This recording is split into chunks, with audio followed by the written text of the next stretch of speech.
Well, good afternoon, ladies and gentlemen. My name is Beth Rose. I'm a member of the YWCA Board of Directors, and I welcome you on behalf of the board, the staff, and all our volunteers to our 25th annual Tribute to Women program. We have a very exciting afternoon planned, and at times it might seem like we're rushing you through it, and we will be. A few housekeeping points. If you have a cell phone or a beeper or any other noise object, please silence. Because we'll embarrass you if it rings.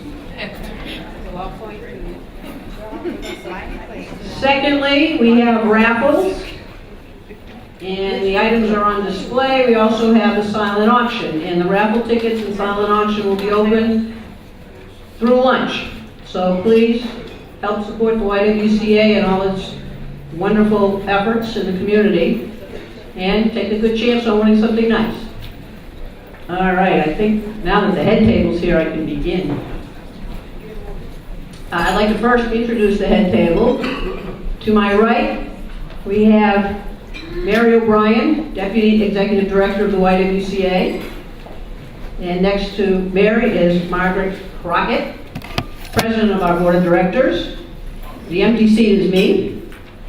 To my left, far left, we have Lee Woodbury, also Deputy Executive Director of the YWCA. And our keynote speaker and very special guest, Reverend Liz Walker. How about a hand of...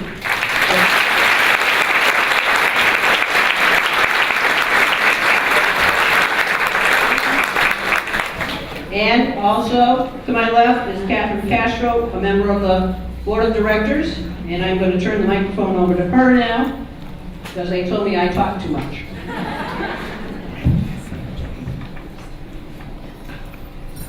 That is absolutely not true. Welcome, everyone, to the 25th Annual Tribute to Women Luncheon.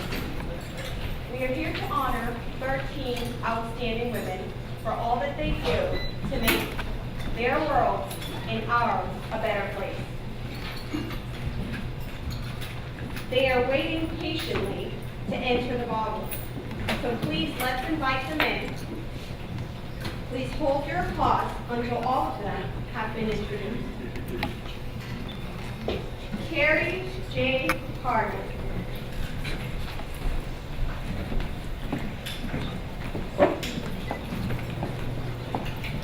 Tony Del Castillo.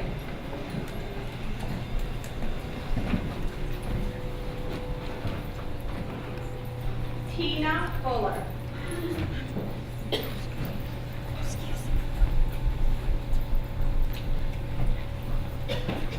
Mercedes Person.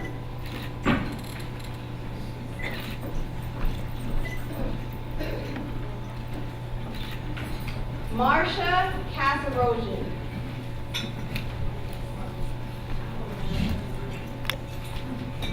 Lily Leggio.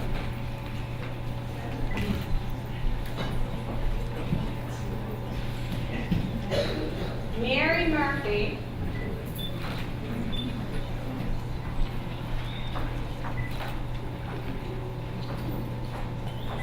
Eridania Nieves.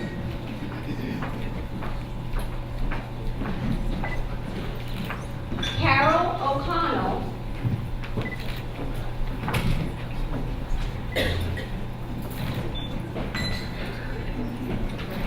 Starlene Rempis.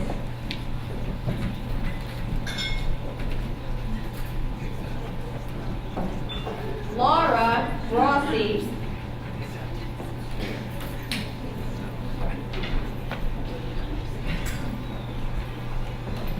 Bridget Seymour.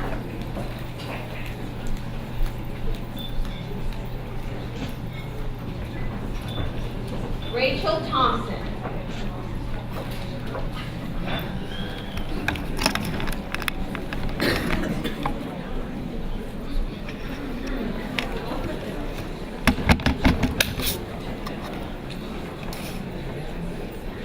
Now I would like to introduce Margaret Crockett, President of the YWCA Board of Directors.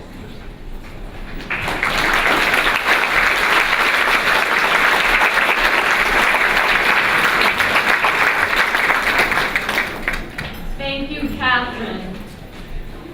As President of the YWCA Board of Directors, it is my pleasure to welcome all of you to this 25th annual YWCA Haverhill Tribute to Women Luncheon.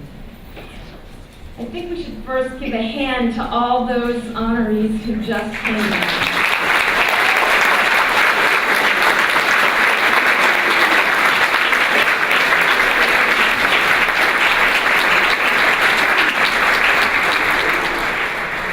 Thank you.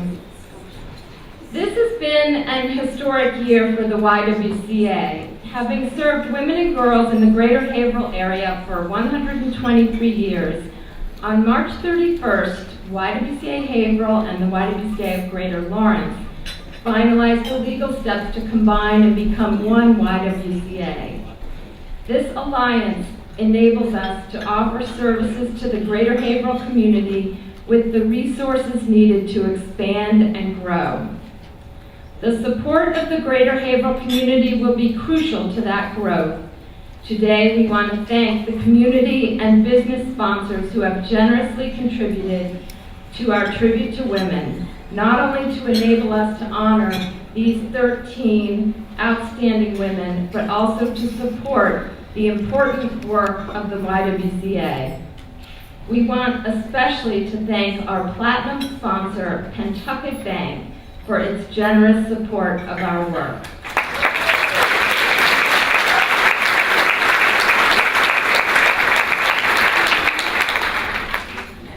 I also want to thank the members of the Tribute Committee for all they have done to bring this wonderful day to fruition.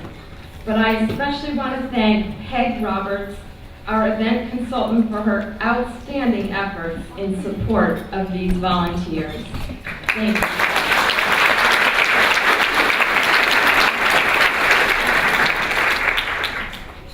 This is also a significant year for the YWCA Haverhill Tribute to Women as we celebrate our 25th anniversary of honoring women who make a difference in our community. We are so impressed by the talents, achievements, and contributions of the honorees who were inducted into the YWCA Academy of Women last Wednesday evening. Each one has become a role model by setting high standards, blazing new trails, and working to overcome obstacles. Those of us who come into contact with them are challenged to aspire to greater heights of achievement and social commitment. I now want to find out if the Mayor of Haverhill, James Fiorentini, who was planning to be here, was able to attend. Okay. I understand he's not here yet. So I will now pass the podium to Lee Woodbury, our Deputy Executive Director at the YWCA. Thank you, Lee.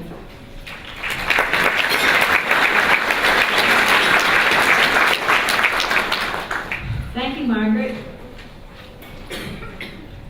I'm very, very excited about today. It's exciting for me to be back in Haverhill again because I spent almost 20 years working at the YWCA in Haverhill, and I loved every minute. I was here when the first Tribute to Women luncheon was held and when the Academy of Women was formed. We knew right away that honoring the accomplishments of women is an exciting and awe-inspiring. But after the first couple of luncheons, we also knew that honoring them just didn't seem to be enough. There had to be a way to permanently recognize these women for what they had accomplished and afford them an opportunity to be able to continue to connect with each other. And so in 1982, Pam Quayle, who later became an honoree herself, worked with other honorees and staff to develop the YWCA Academy of Women. At the first induction ceremony, all current and past honorees at that time received special pins to signify their membership in the Academy, and they wore them proudly. And I know that all honorees today, there was an induction ceremony last week, have those pins. And if there are any members of the Academy out there that do not have a pin, you may see us out in front and you will get one. Now let's fast forward to today, to 2014. Over the past 25 years, 285 women from Greater Haverhill and Southern New Hampshire have become members of the YWCA Academy of Women. I think that's quite extraordinary.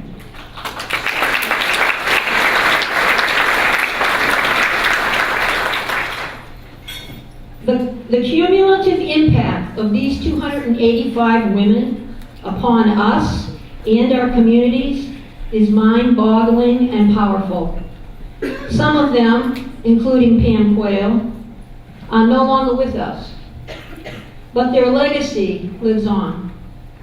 And I'm going to ask two Academy members, they don't even know I'm going to ask them this, but I need their help, to come forward to help me. So I'm going to ask Nancy Weston and Rosemary Kluber. Where are you, Rosemary? We call her for everything. Nancy? Here comes Nancy. You know where you're going, right? Yeah, they know where they're going. Okay. We're women. We always know where we're going. This is a very special time for us. We wanted to do something very special. It's our 25th anniversary year. And so we decided that this was the time to be able to honor once again and recognize all of these remarkable women.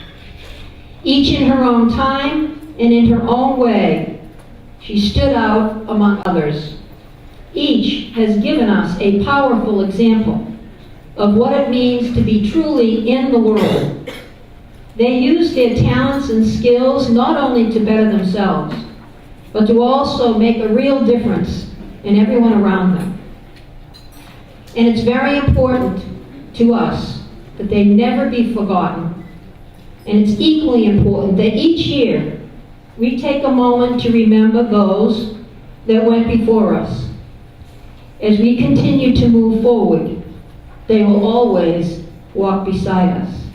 And so now I'd like to present to all of you our Academy of Women banners, which honors all 285 women, including the women we just inducted last week.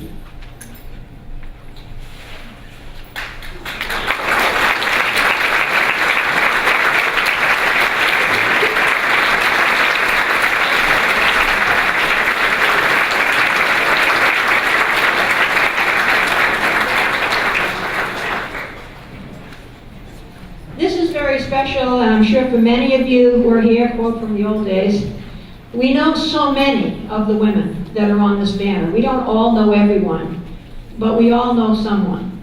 And it's just very special, and from now on, every time there's a Tribute to Women event, this banner will be with us, and we will add the names of new honorees into the Academy, because they will always walk beside us. I guess, thank you. We're all set with that part. Okay. I had a whole lot more, but I think I better stop here. We're getting ready for our luncheon now.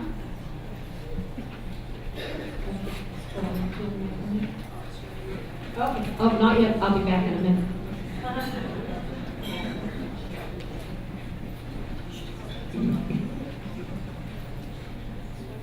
We'd like to make one quick presentation before we start eating. Is there a Rebecca Hall in the audience? Oh, Rebecca Hall, are you here? Also known as Becky? Oh, sorry. I got my new glasses on, I can't see. Would you please come forward? This will just take a moment. Many of you know Becky. Becky is the executive director of the YWCA. However, Becky is entering her new stage of life, fun, freedom, and retirement. And we'd like to thank her for everything she has done.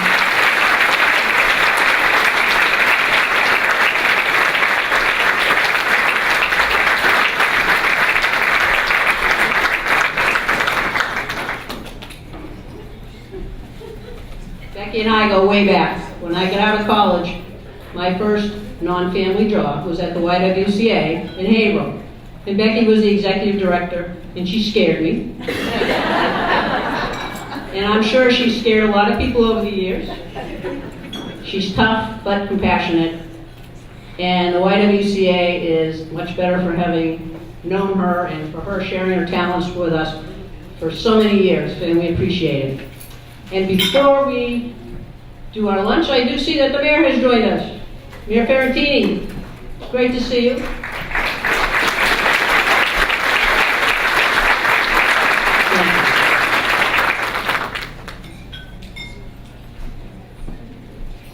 I'm told, Mayor, that you have something to say?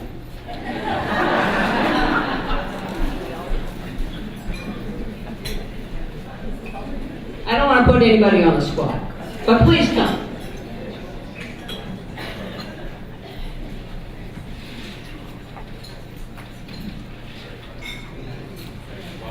Welcome, everybody, and Ms. Walker, welcome to the great city of Haverhill. We're honored to have you here, and please give her a round of applause.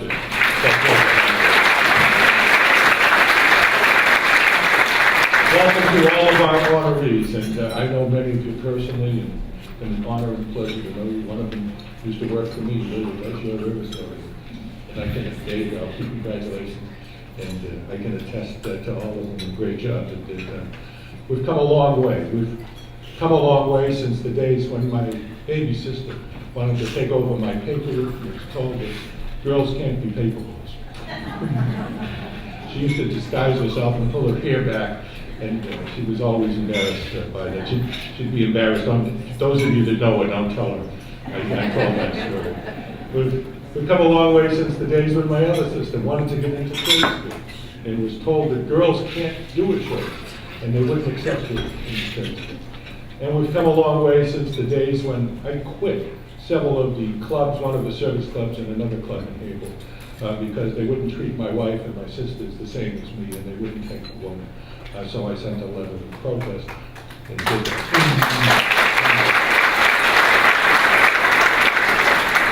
We've come a long way since the days when I was embarrassed to tell people that story. And say, oh my God, people will think I'm a nut, a radical or something. But I remember sending a letter to a group called the Jackson Club, saying I'm not going to join the club. They won't take my wife, and it makes us pledge an oath that there will never be a woman in the Jackson Club. They were a little more crude about it. But we still have a long way to go. The 40-cent an hour wage gap between women and men in 1980 is narrowed to 16 cents an hour, but it ought to be 0.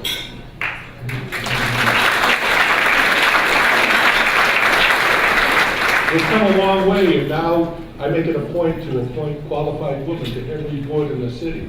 But we don't have enough women in public office or on city boards. And I want to encourage all of you, send me a resume. I'd love to have more qualified women on city boards, and I need you.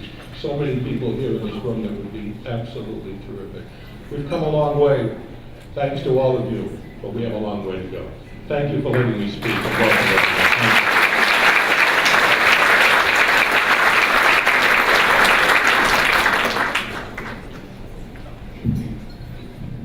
Thank you, Mayor. At this moment, I'd like to take a minute to say thank you for some very wonderful people for coming today. And I'd like to start by saying thank you to Senator Kathleen O'Connor Ives. She's not here, however, Hailey Klein with her office is here. And thank you, Hailey, for coming in.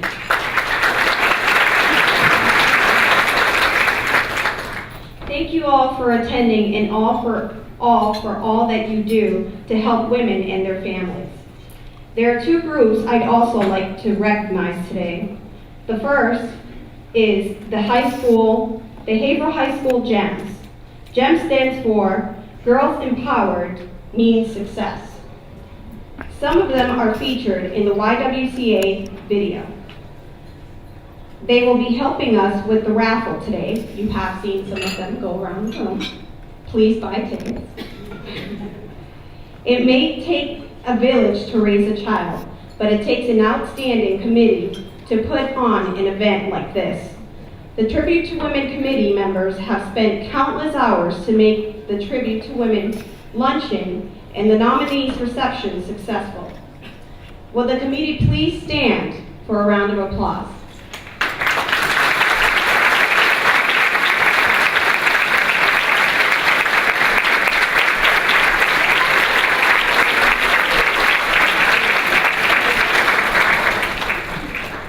Lastly, I want to thank a group that isn't here.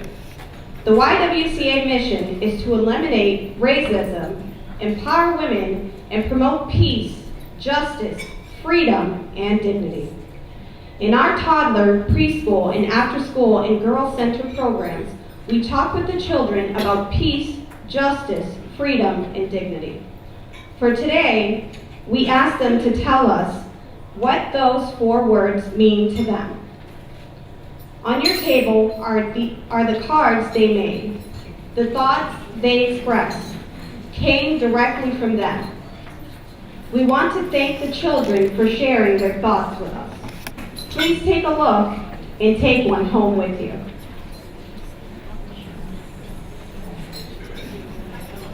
Today, in honor of the 25th anniversary of this event, we have a special presentation, which Lee Woodbury has already given to us, and that's fine. Thank you, Lee, and thank you, Margaret. Now, Rosemary will come up and discuss some of the items that are being raffled and a silent auction, and the door prize info. Rosemary?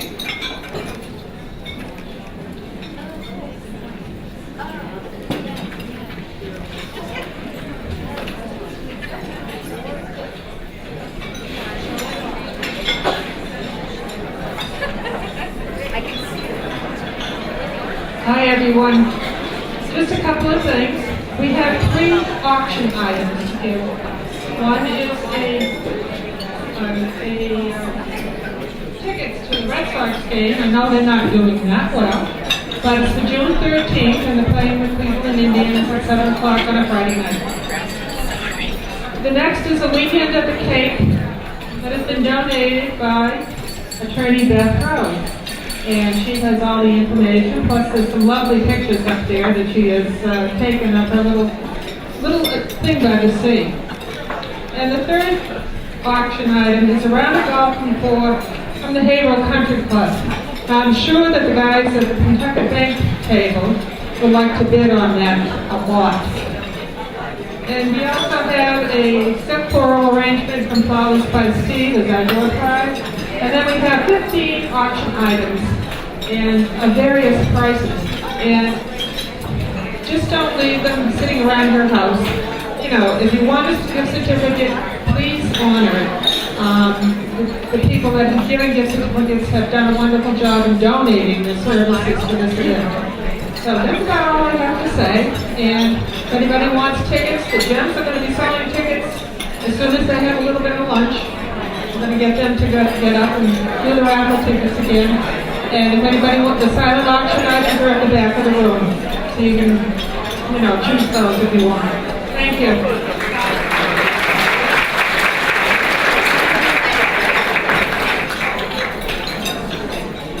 Can I just have your attention for one moment, please? Before you put any food in your mouth. I am sitting next to the Reverend, and we do have a moment of giving thanks, and we didn't want to leave it out of the program. So if you just take a moment of silence, and I'll say a few words. Dear God, our parent and spirit teacher, we ask your blessing on each of us here this afternoon. We want to thank you for helping us create our own vision and rejoice in the collective strength of women and their accomplishments.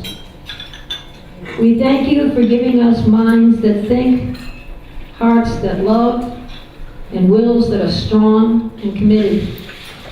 We thank you for giving us the strength of purpose, the ability to face challenges, and the courage to act on our convictions. But most of all today, we want to thank you for our role models and teachers, those who have led by example and quiet courage. For each of us, as a special someone we can remember, who once put a hand on our shoulder and pointed us in the right direction. As we sit down to share this food together, let us not forget the spirit in which it is given. Continue to guide us now and always. Amen. Thank you.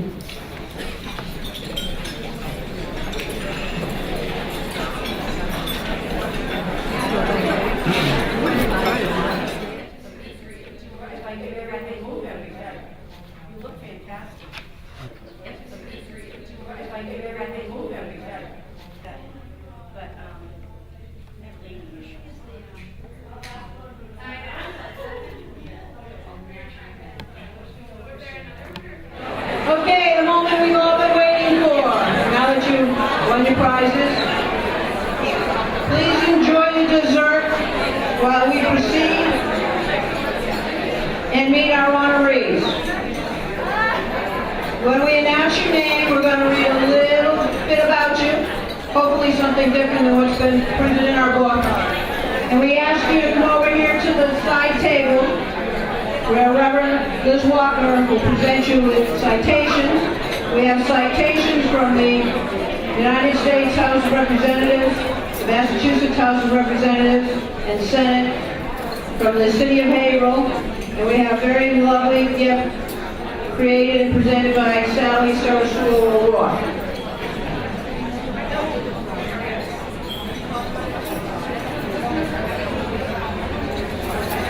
Okay, are we ready to begin? I need absolute silence or I can't talk. Not there yet. What power? All right, serious pace now. Our first honoree, Terry J. Cargan. Professor Terry Cargan of North Essex Community College truly faced down her fear when she chose teaching as a profession. She met the challenge of almost paralyzing shyness to reach out to students who themselves often battled self-esteem issues, poverty, and abuse. She treated them all with dignity, kindness, support, encouragement, and challenged them to be the best they could be. During her career, she created a drop-in for dropouts program at 2 public schools, tutored clients in halfway house settings, and worked as head teacher and worksite counselor in a migrant education program. Terry will tell you that what is most rewarding for her is when former students contact her to share their success, which is something that happens quite frequently for this passionate teacher. Terry was nominated by Lane Glenn, president of Northern Essex Community College. We hear it for Terry Cargan.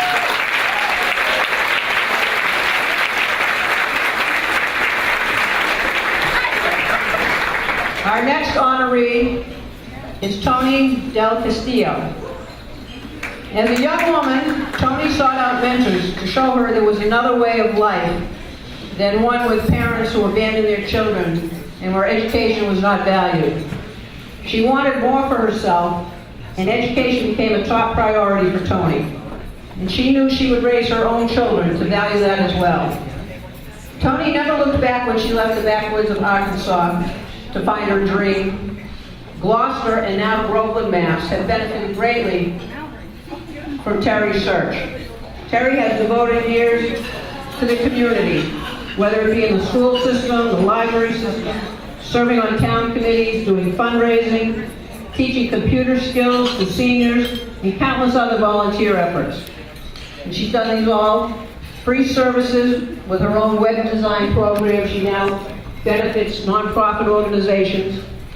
Tony has challenged her children to follow in her footsteps and to give back to their community. She has led her family to make a difference and to surely bloom where you planted. Tony was nominated by attorney Elaine Dalton.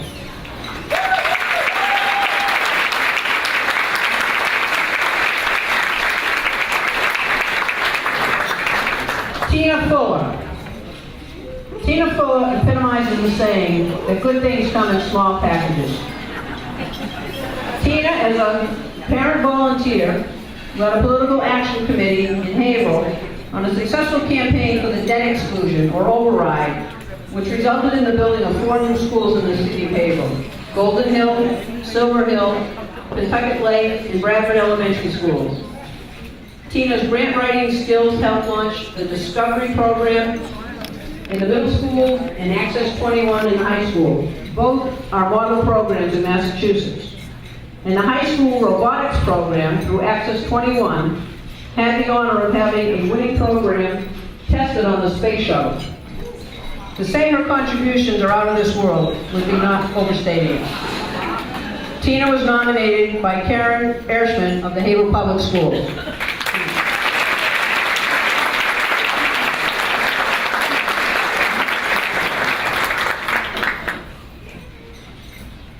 Mercedes Hersham.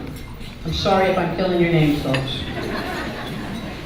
If Mercedes Hersham hears of someone in need in or outside of St. Anne's Parish in Hampstead, New Hampshire, she will do whatever is necessary to try to fill that need.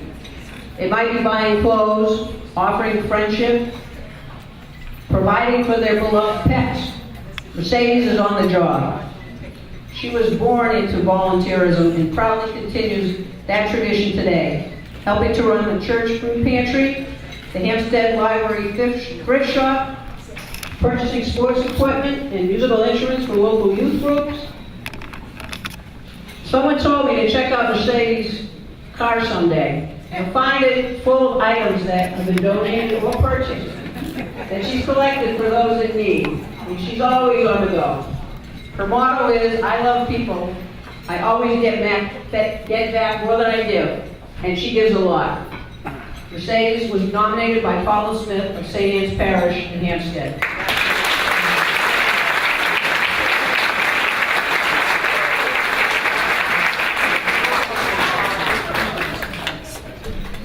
Our next honoree, Attorney Marcia Kazarosian. Attorney Kazarosian has been fighting for women's rights in the courtroom for almost 3 decades, beginning with her early debates as a 13-year-old while helping out in her father's law office, to the Pamela Smart case, landmark cases on gender discrimination, domestic violence, and more recently, whistleblower retaliation cases. She has truly shattered the glass ceiling of the once male-dominated arena of litigation. She has used her own internet radio program, The Legal Network, as well as speaking to students and in public forums regarding the far-reaching topics of civil rights, and is always striving to ensure that women are offered the same opportunities as men in all walks of life. Marcia was nominated by attorney Janet Dutcher of the firm Kazarosian, Costello, and O'Donnell.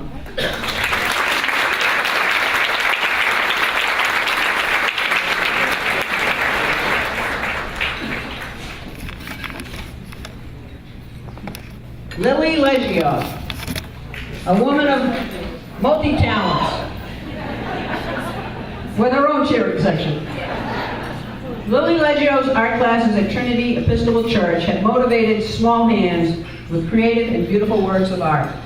And as Director of Communication and Admissions at Esperanza Academy, she has challenged her students to think outside the limits of their world, to dream and never give up on those dreams. She gives those who feel left out the feeling of belonging. She gives those who feel defeated a spirit of success and self-worth. And she gives those who are taunt and hurt their fellow students a way to turn that anger into creative and healthy relationships. And she does it all in several languages. Lily was nominated by Reverend Jane Bearden of Trinity Episcopal Church.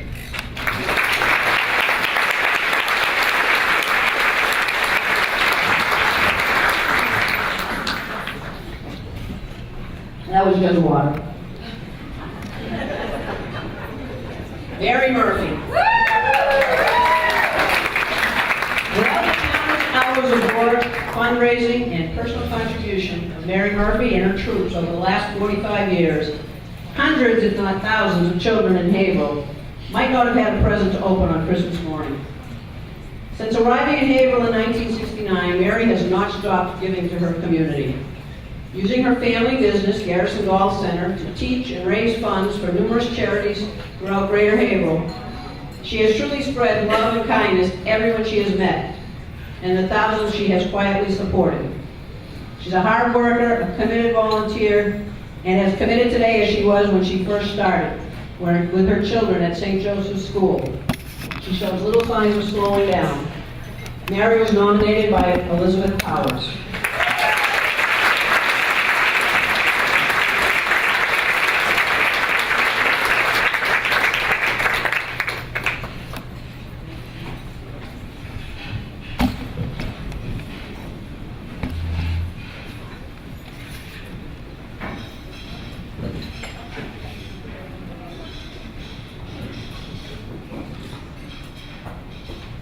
There goes the pen.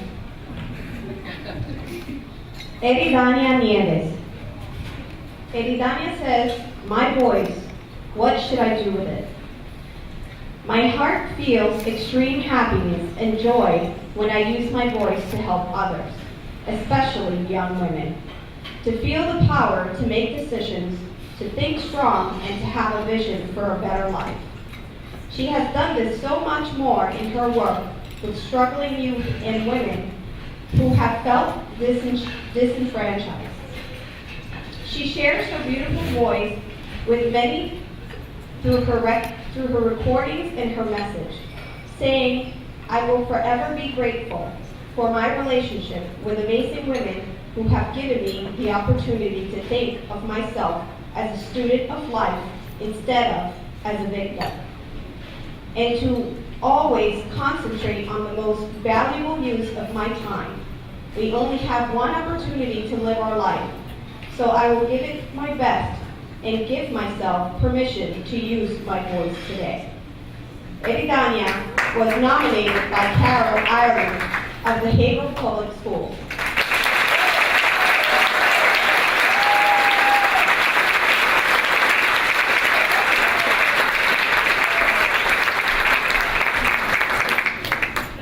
Carol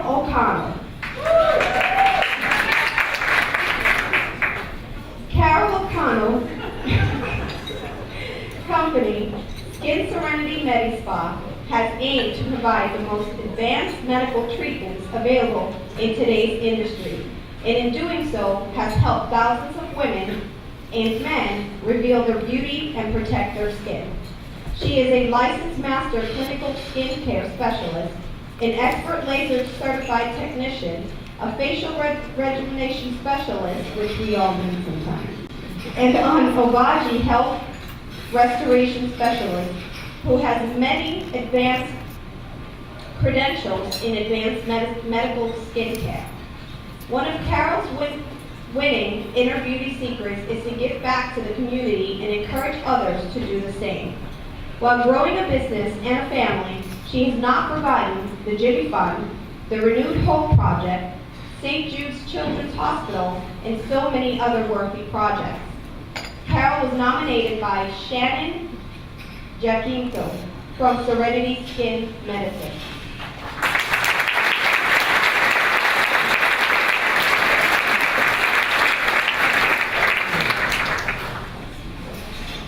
Darlene Rembis. Darlene Rembis is quick to offer a humble laugh when offered a compliment or words of praise. She simply does not see anything out of the ordinary in what she does on a daily basis. Anyone who has had a pleasure to interact with Darlene knows differently. She has been in the banking world for over 40 years and has earned the love and respect of all who have worked with her. Her smile and daily support to new and longtime coworkers makes for an embracing work environment, and when not working, she is serving on the boards of nonprofit groups in the community, assisting with the VFW Santa Parade for the annual American Cancer Society Relay for Life. She leads by quiet example and has through her work ethic, encouraging attitude and support shown her coworkers what it means to support your community. Thank you, darling.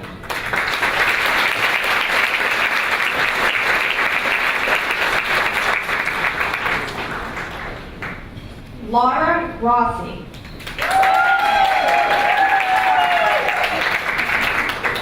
Laura Rossi has shared her nursing experience, knowledge, warmth, and humor with everyone who has been fortunate to cross her path. In addition to her hectic and varied nursing practice, she formed a general support group for patients undergoing treatment for all types of cancer, as well as their families, and has made it a point to keep in touch with women who have completed treatment. She is a passionate advocate for promoting resources available to patients with the community, including exercise programs, yoga classes, and a special initiative at the YWCA funded by a grant for breast cancer patients. She doesn't just tell people about what's out there. She experiences it firsthand so she can make knowledgeable suggestions to her patients. She believes in better care for her patients and a positive work environment for her staff. Laura was nominated by Richard Maki of Anna Jaques Hospital.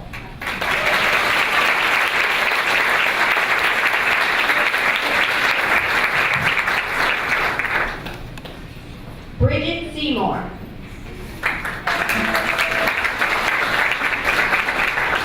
Dr. Seymour, a member of the Merrimack Valley Hospital staff, is board certified in internal medicine, gastroenterology, I don't think I said that right, and hepatology.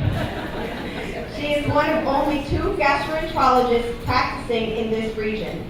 Although her work is serious, she is always smiling. Smile.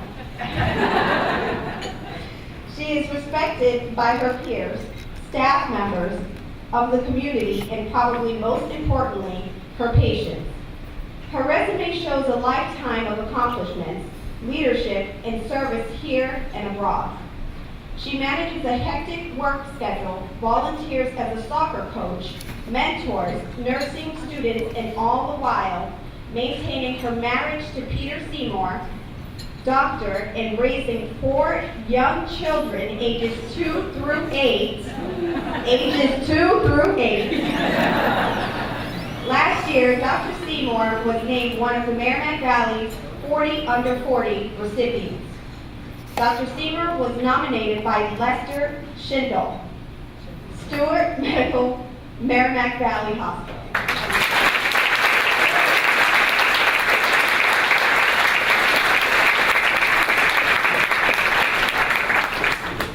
Rachel Thompson.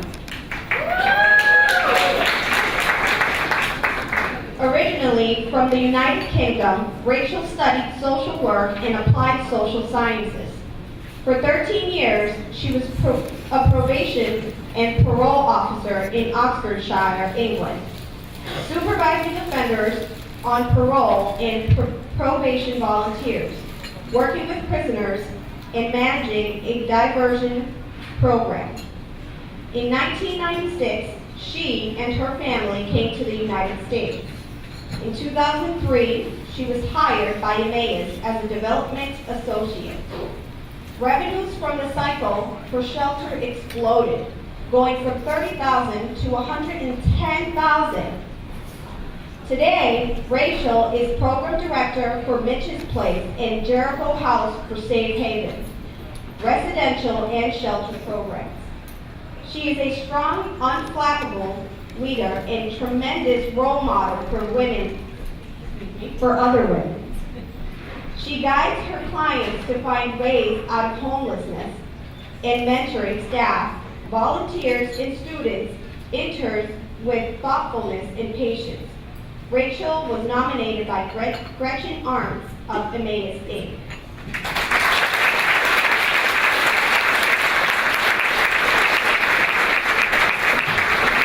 Let's have another round of applause for these amazing women.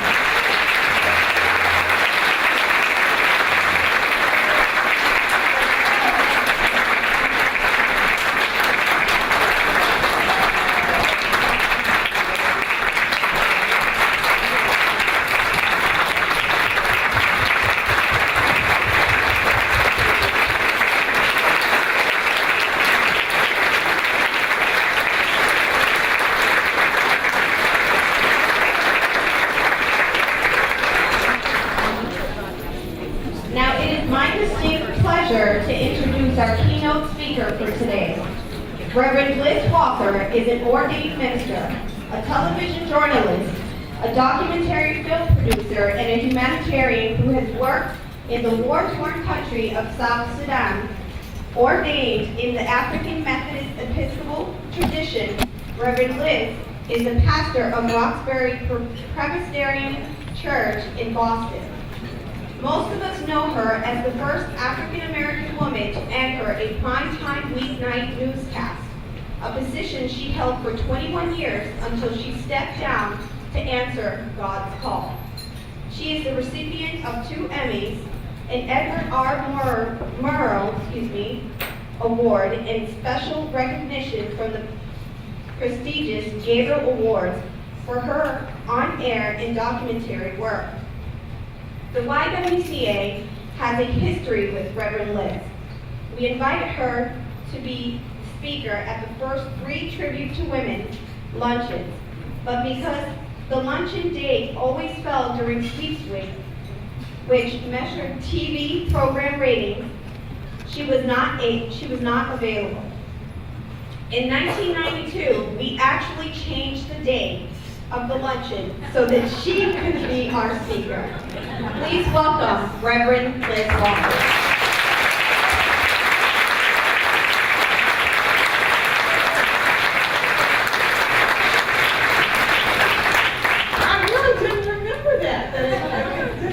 Great to be back. It is great to see you. And to be a part of this celebration, I can't tell you how much it lifts me. So let's give one big hand, another hand, to our honorees.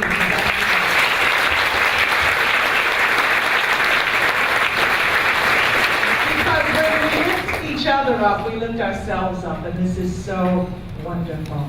I just wanted to have just a half a second moment of silence.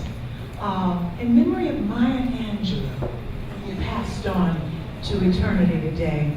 Maya Angelou was a poet, an extraordinary woman, a woman who was my muse, even though I had never met her, a woman who lifted us all. So for just a couple of seconds, just to take her where she's headed.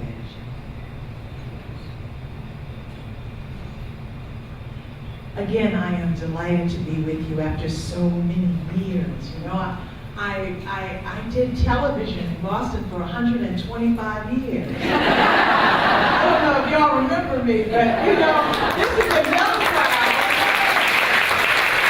But I was on TV, and I tell this story all the time. I started in television right after black and white TV got over. And I talked to young kids and I said, you know, I was on TV when it was black and white. They look at me like I'm crazy. They have no idea what black and white means. When we only had 3 channels, and we actually had to get up and go change those bad boys. Affected everything in their life. And my journey has indeed been an incredible journey. So I wanted to say how honored I am to be here, particularly because of my speech to you today. For the past few years, since I've been in ministry, I've been really investigating this issue of grace. And that's the reason we had to have the grace this morning, because I wanted to kind of fit it into we should have grace because we should be thankful for what we do. I don't want you to think it's going to be a sermon, because it's not going to be a sermon. But I believe, though I think the world needs a sermon every once in a while, I think the world is in desperate need of grace. So I want to define grace for you this afternoon, because all of our honorees, if you go through their dossiers, if you go through their biographies, if you go through what's written on them in the program, you will see that each one of them, in her own way, is a practitioner of grace. And I thought we could talk a little bit about grace. So what's grace? What's grace? Well, you know, the definition comes out of the Bible, and it does sound kind of like a religious word, but actually grace transcends any particular faith. It starts with the word charis, which in Greek I'm told means charity or goodwill or even rejoicing. So the notion of grace for me, for these women who we're honoring today, is the idea or the definition of just doing something worth celebrating, doing something joyous, reaching out. So it's not just about forgiveness. It's about lifting the world with what you do, with your state of mind, with your attitude. Author Philip Yancey calls grace the world's last best word.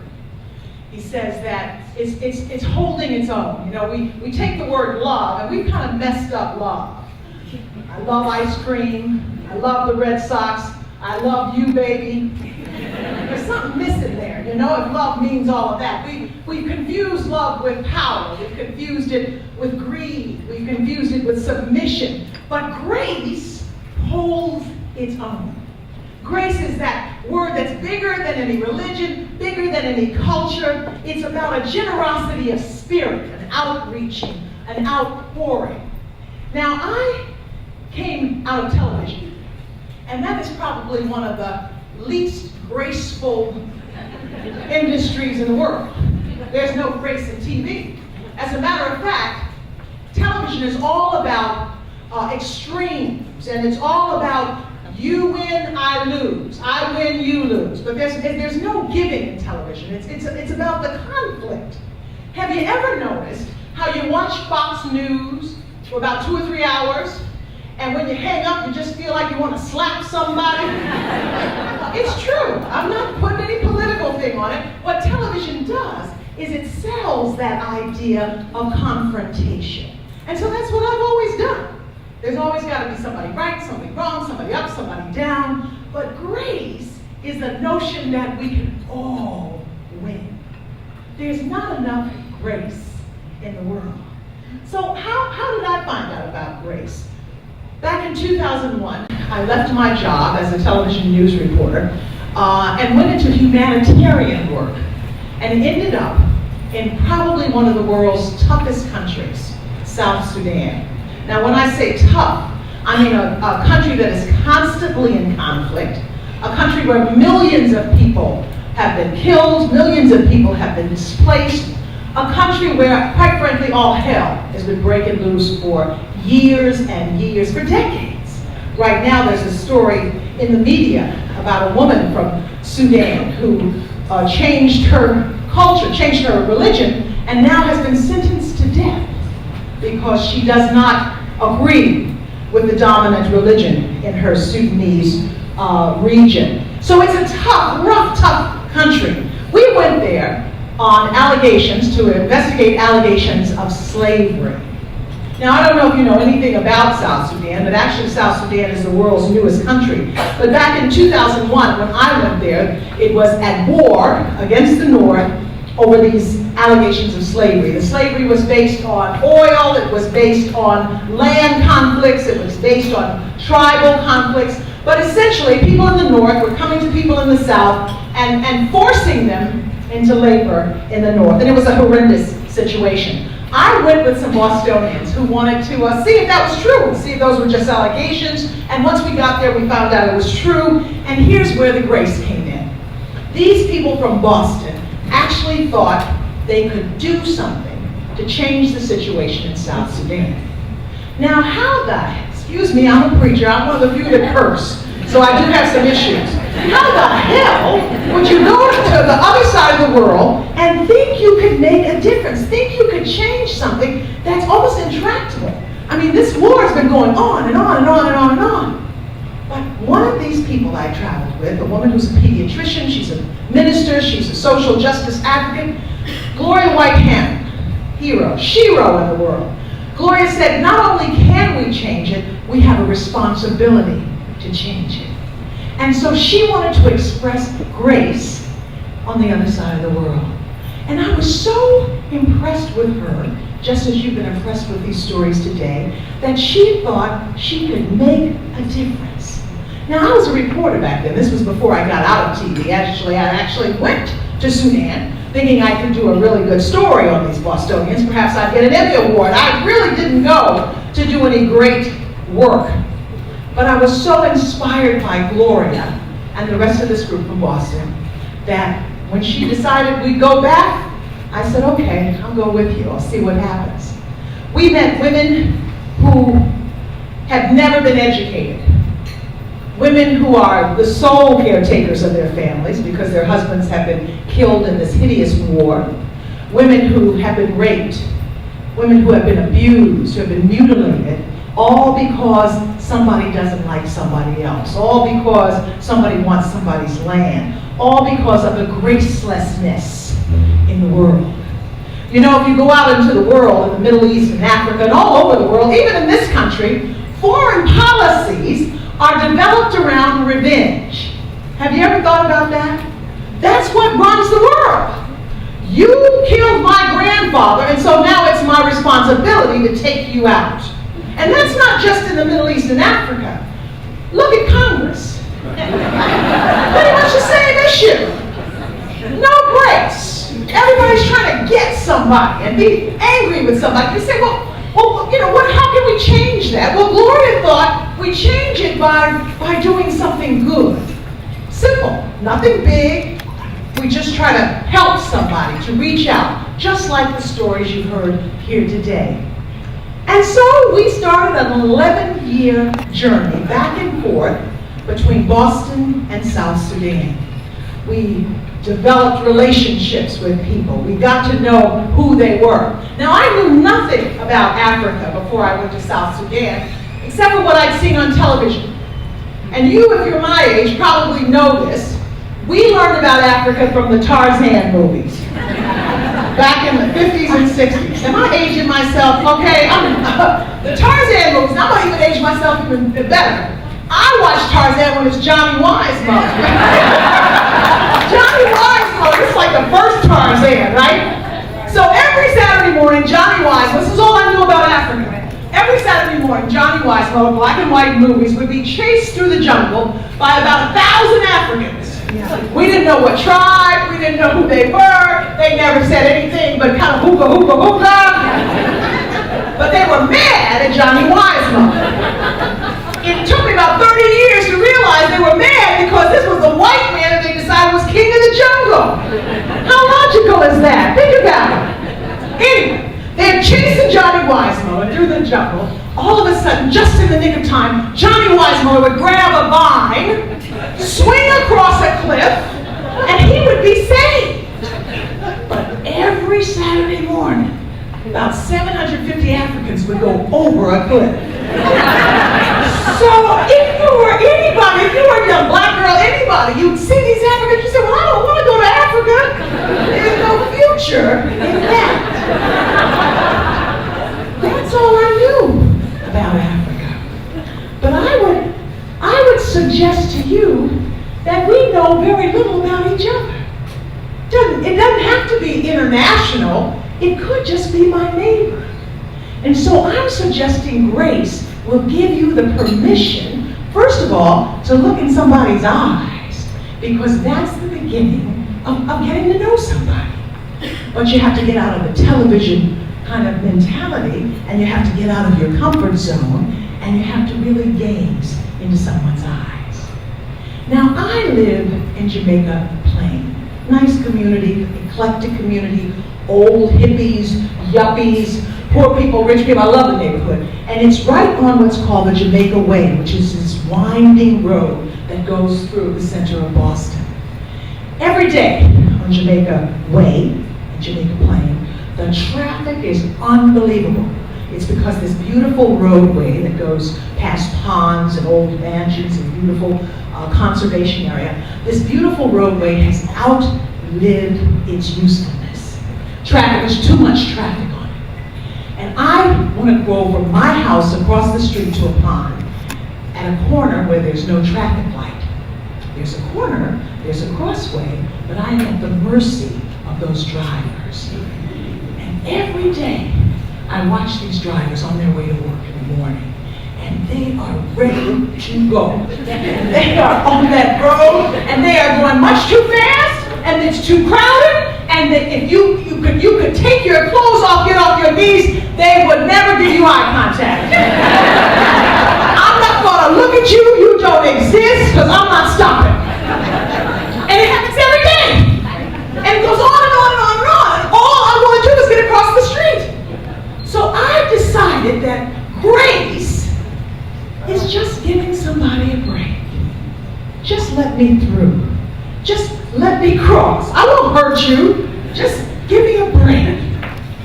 We are all in need of a break. Of a break. Of a break. And so a break could be as big as going to Sudan and trying to help a village take care of its children.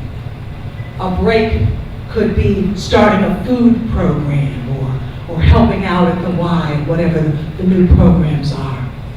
A break could be as simple as letting somebody in, that lane on the Jamaica Way. What have you got to lose? Think about it. But we are so tense these days. We are so afraid that we're going to lose something that we refuse to give each other a break. There is a voice in the world that's saying it is us against them. And you had better buckle down, and you had better shut that door, and you had better get in that gated community because they are coming. After living and working in Sudan for 11 years, I am thoroughly convinced there's only us. Everybody's trying to do the same thing. Everybody's trying to take care of their families. Everybody's trying to survive.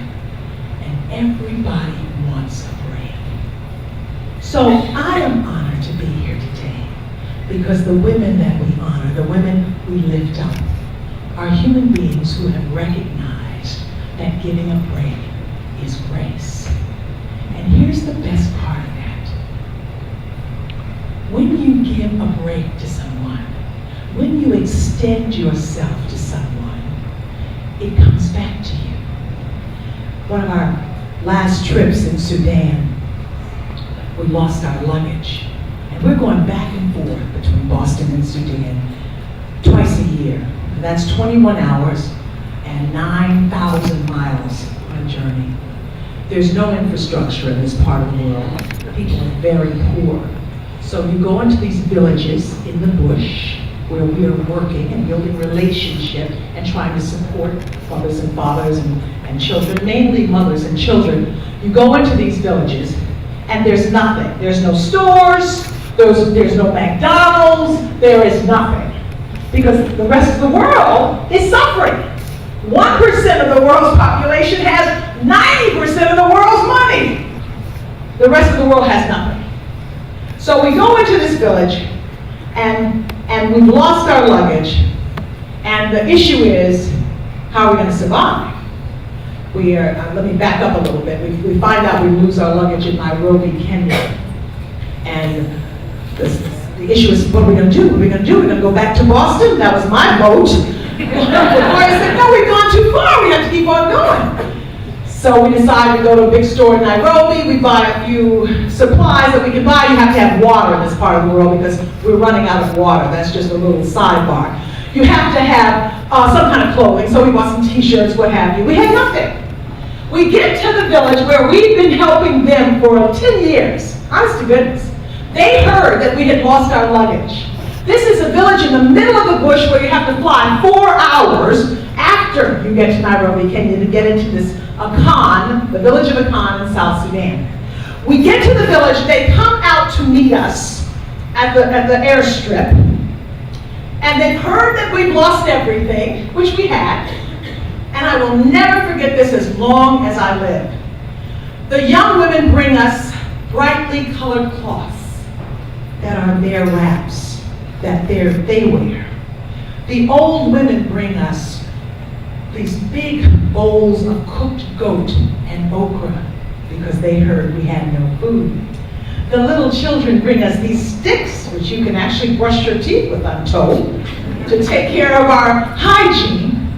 And the men have constructed these 2 hand-hewn cots for us to sleep on.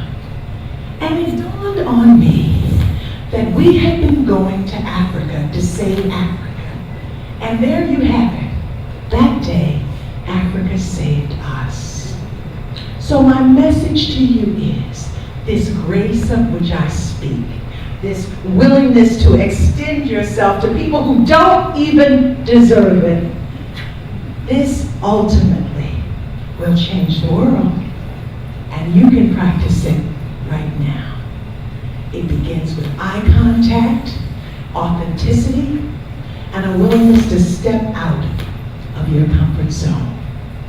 Congratulations once again to those of you who have been honored, and God bless you all.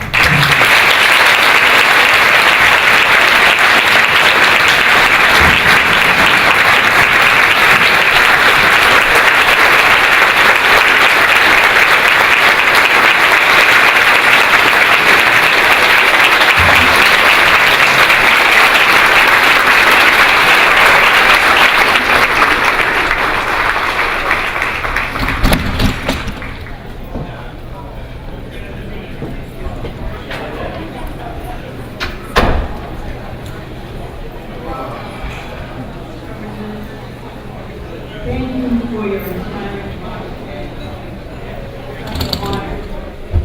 Such an honor to have you celebrating us. Here's a small token of our appreciation, and we hope that you will remember the YWCA when you wear our specific attire.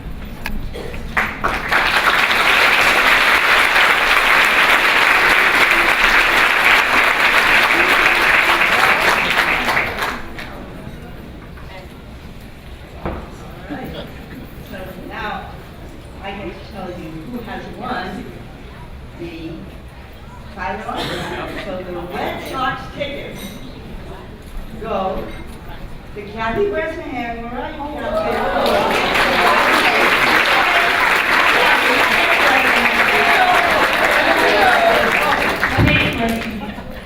Sorry, Kathy.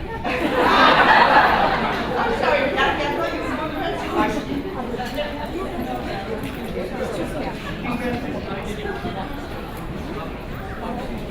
You know what time it is? 2 o'clock. I really should have used the bubble, right?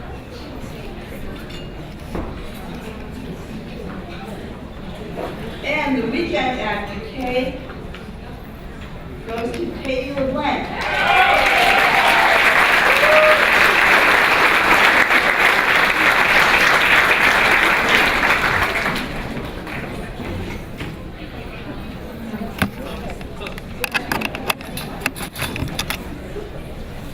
And this one I would have loved, a round of golf before. At the neighborhood country club again, Kate Bresnahan. Oh my goodness.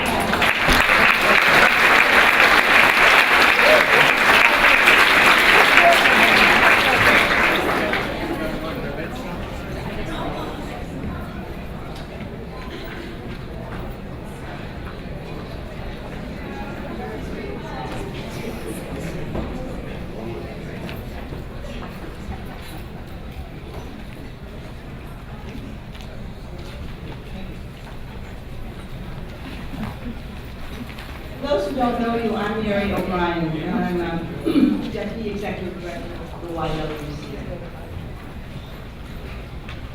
In 4 short days, I will become the next Executive Director of the YWCA.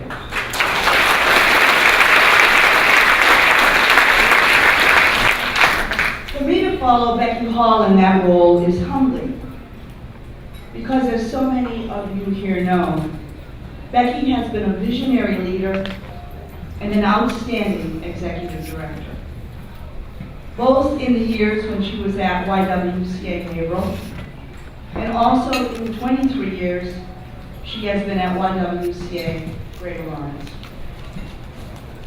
I have considered it my privilege to work with her for 20 years to advance the mission of the YWCA, and I am deeply honored all of her. With our 2 YWCAs joining together this year to become one organization, I feel, as the new executive director, like I am coming home. And for me, that is literally true. I am a Haverhill girl.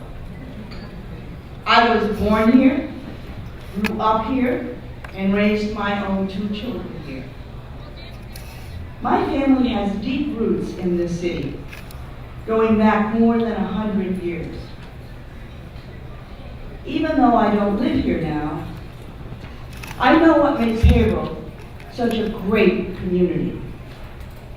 its strong family values, its rich history and diverse ethnic heritages, its schools and colleges, its vibrant businesses, its beautiful rivers and lakes and countrysides, but especially the way its citizens work together to take care of one another and to improve the quality of life for all who live or visit here. Knowing that, the YWCA services which I'm going to talk about have to do with quality of life and the right of all people, but especially women and children, to live safe and free of violence in their homes and in their city. It is not easy at such a lovely celebration to talk about violence against women and children. None of us want to think that such violence can occur in a city which we love, and where so many, like these women we honored, work to make life better every day. However, the sad truth is that violence does occur. And it is the mission of the YWCA to work to prevent such violence and to support and comfort those women and children, and men and boys as well, who become victims of domestic or sexual violence. The YWCA is the Rape Crisis Center for all of Essex County, and also 3 towns in Middlesex County. Perhaps you didn't know that. But we have been serving Haverhill victims of sexual abuse and assault ranging in age from toddlers to the elderly since the year 2000. We offer those victims and families counseling, legal advocacy, and emergency support. When a victim presents at an emergency room, the hospital calls us, and our counselors respond 7/24 to offer support and comfort to that victim. Last year, we responded to a hospital 92 times, and sadly, 39 of those victims were from Haverhill. When the YWCA Haverhill decided during the summer of 2012 to cease providing domestic violence services to the Haverhill community, because we have provided those services to Andover, Methuen, and Lawrence for 20 years, we were asked by the state to step in to ensure that those services would still be available to those in need in Haverhill. And we answered that call. Every morning, we are at the Haverhill District Court to provide legal advocacy and counseling for those women who come to court seeking restraining orders. Last year, we provided those services to more than 600 victims of domestic or intimate partner abuse. 12 of those women and their families could not safely stay in Haverhill. So we found shelter for them in other communities, and we transported them to those safe places. However, our goal is to help women and their children find ways to stay safe in their homes, so the children can stay in their schools, and the women can stay at their jobs if they're working outside the home. We do this through individualized counseling and support groups. We know that we can't do the work of preventing domestic violence alone, so we have partnered with the Haverhill Police Department, and we've attended roll calls there to educate and inform the officers about our services. We've also done outreach to 26 community agencies seeking their collaboration. The most important work we have done is with young people, because we want to prevent violence before it happens. We teach the importance of respect with our school-age children who come to the YWCA each weekday for childcare. Our staff not only provide a safe place for them to spend their after-school time, but they lead them in activities which help them to be good young community citizens. The young women here today from Haverhill High School, who are members of the GEMS group, meet weekly at the YWCA with Carol Island and Renee McGuire. to support one another, but also to talk about ways to prevent dating violence, about ways to be leaders and role models in our community efforts, to keep all young people safe in their relationships. This work is not easy, but it is critically important in Greater Haverhill, just as it is in every community in our country. It is the work of saving lives and changing lives. And we consider it a privilege to be able to offer it to the Haverhill community. As we go forward in the next year, we will continue this important work with young people at our Winter Street building, and we hope to expand it with new community partnerships.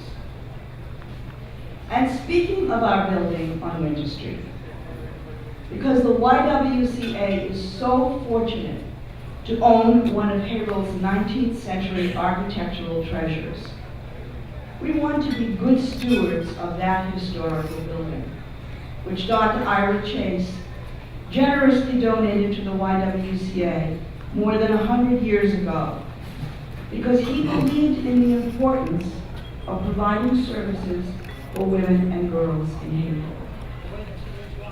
We plan to renovate and restore the building so it will be a beautiful anchor in central Haverhill.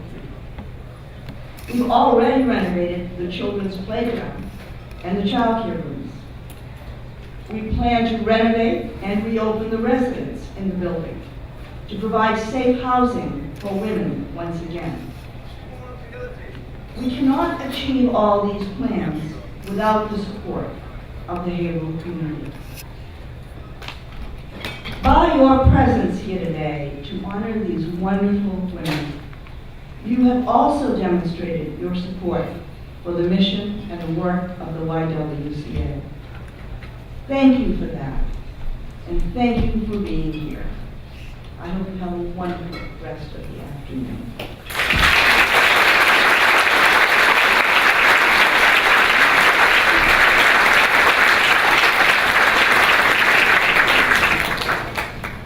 Thank you, Mary. Well, that wraps up another inspiring tribute to women luncheon. Congratulations to all the honorees. Our sincere thanks to Reverend Liz Walker for being who you are, and thanks to all of you for joining us in this celebration of women. Have a wonderful afternoon. Thank you.